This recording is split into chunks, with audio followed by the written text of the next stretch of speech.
Alexandre Lemaire. Bonjour Laurent Tessier. Bonjour Alexandre, bonjour Marion, bonjour à tous. Rédacteur en chef de l'émission Pascal Pro et vous sur Europe 1 de 11h à 13h. Alors tout à l'heure, vous reviendrez naturellement sur le match de football qui s'est tenu hier soir au Stade de France. France-Israël. Oui, heureusement, tout s'est bien passé dans l'ensemble grâce aux 4000 policiers et gendarmes mobilisés. On ne le rappellera jamais assez. Des images ont quand même montré un court incident dans une tribune, un mouvement de foule, on n'en sait pas plus. L'hymne d'Israël a été hué. Mais évidemment, Alexandre, ce que l'on peut regretter, c'est le manque de spectateurs. 16 611 personnes. C'est la pire affluence de l'histoire des Bleus au Stade de France. On est loin de la capacité de 80 000 places. C'est triste de voir cette enceinte, ces tribunes aussi vides.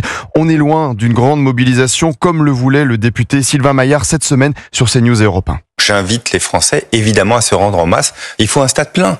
Quel symbole si le stade est rempli avec 15 000 ou 20 000 personnes? Quel symbole non. justement? Ce sera un symbole terrible. 16 611 spectateurs, même pas le quart du stade rempli. Le gouvernement est pourtant tout tenté pour rassurer. Le ministre des Sports, Gilles Averroux, cette semaine aussi sur CNews et Europe 1. Démontrer qu'en France, il y a une union nationale sur les questions qu'on ne se laisse pas intimider par des groupes de pression. La présidente de la région Île-de-France, Valérie Pécresse, avait aussi insisté sur ce mot intimider. La République ne se laisse pas intimider.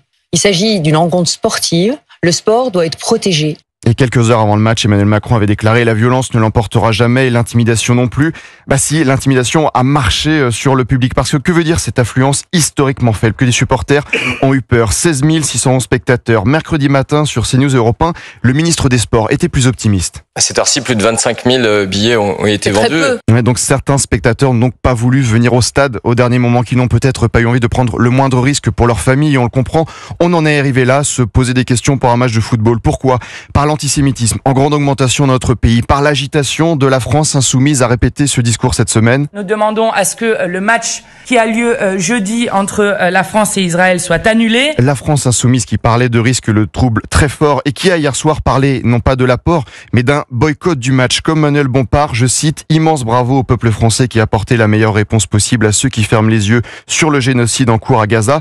Et nous avons battu hier, je vous le disais, la pire affluence Stade de France pour les Bleus. La dernière remonte à 2003 pour un match de la Coupe des Confédérations contre la Nouvelle-Zélande, 36 842 personnes. Laurent, une question dans les rencontres contre Israël en France. Est-ce qu'il y avait davantage de spectateurs? Alors Alexandre, si on regarde quelques années en arrière, France-Israël en septembre 2004 au Stade de France, c'était 43 000 spectateurs. France-Israël en octobre 2003 au Stade de France, c'était près de 58 000 spectateurs. Évidemment, vous allez me dire, c'était avant les attentats terroristes de l'an dernier. France-Israël en 1995 à Caen, 21 500 personnes, plus qu'hier soir. France-Israël en 1993 au Parc des Princes, le Stade de France n'existait pas, 30 000 spectateurs. Donc je trouve que ça en dit long sur l'état de notre pays aujourd'hui. 4 000 forces de l'ordre mobilisées, hausse de l'antisémitisme, la peur d'aller au stade. Et le président du CRIF, Jonathan Arfi, disait que ce match devait être l'anti-Amsterdam. N'offrons pas un stade vide en trophée aux antisémites et aux haineux.